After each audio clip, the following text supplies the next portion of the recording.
Kulai biro session pat te sakawai pat kajinga mare kandon haka artrik jong benai Oktober hakane ketika seni syuti yang ne kane kajinga mare lapelong naka BJYM Meghalaya present the Modi Yuwa Youth Marathon Run for a Drug Free Meghalaya.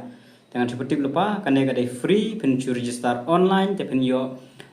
t-shirt, pen yo tupiah, pen yo klongum, pen yo medal finisher medal te kabanian pen yo te kita kiba penyo berkedek free te kaling sabuk description ngan matai bahan amtakane ki jinon kam he balik mere kuno register te online batch yang sebut kaling te sapendam lada phikram pat pendap amtakane.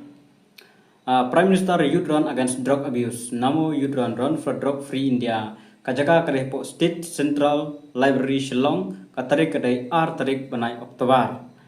BJOM Meghalaya persen Modi Yuwa Youth Marathon mau kade artrek kade national holiday te borok yo shti kade kade hasilong mau ha te kidon kategori kidon men women senior citizen ki bala temen dan under 15 ki ba hapo khasan senrang ki ba hapo khasan kentei te ki LGBTQ ru kidon hangne la ai kategori prize money rewarding excellent across all categories haman la categories kan ai bet ya kineki price banikong di 1,000 ba de 1,000 ba lai de 1,000 te yaki seniors mus participant khasan spa youngest participant khasan spa teken sai refreshment be yabaro kiba one yeshim tama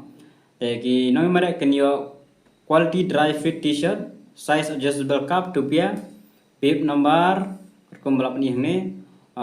water bottle refreshment finisher medal participation certificate mta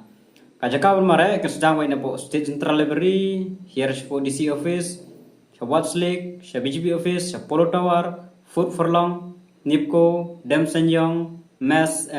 Gora Line Lime Crab Police Point Fair Gate Senyanemon Malki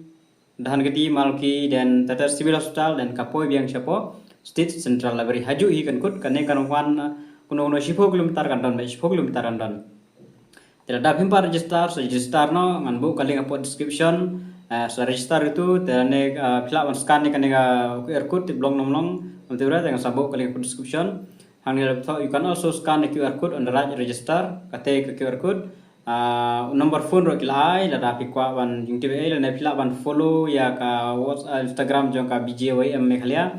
number phone ada 6909 0704107 0415 but 8123538021 te register no badngin se kendu haka artrek jong panai Oktober all the best samta gini tagini YouTube chule shubun